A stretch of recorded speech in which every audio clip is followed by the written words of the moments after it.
என்னது, ஒரு மனிதன் 14 ஆண்டுகள் தூங்கவே இல்லையா? அது எப்படி சாத்தியம் தெரியுமா? ஒரு குடும்பம் 14 ஆண்டுகள் காட்டுல வாழ வேண்டிய நிலை வந்தது. காடு, இருள், ஆபத்து. அவர்களை பாதுகாக்க ஒருவர் ஒரு பெரிய முடிவு எடுத்தார். இந்த 14 ஆண்டுகள் முழுக்க நான் தூங்கவே மாட்டேன், நான் விழிச்சே இருந்து காவல் காப்பேன் என்று. ஆனா மனிதன் இவ்வளவு நாள் தூங்காம இருக்க முடியுமா? அதனால அவர் தூக்கத்தின் கடவுள் நித்ரா தேவியிடம் வேண்டி வரம் பெற்றார்.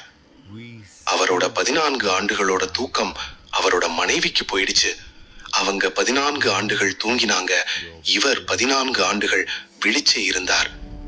இந்த கதையில இருக்கும் அந்த மனிதன் யார் தெரியுமா? அவர்தான் லக்ஷ்மணா. தன் அண்ணன் ராமன் மற்றும் சீதா பாதுகாப்பிற்கு கண் விழித்தார்.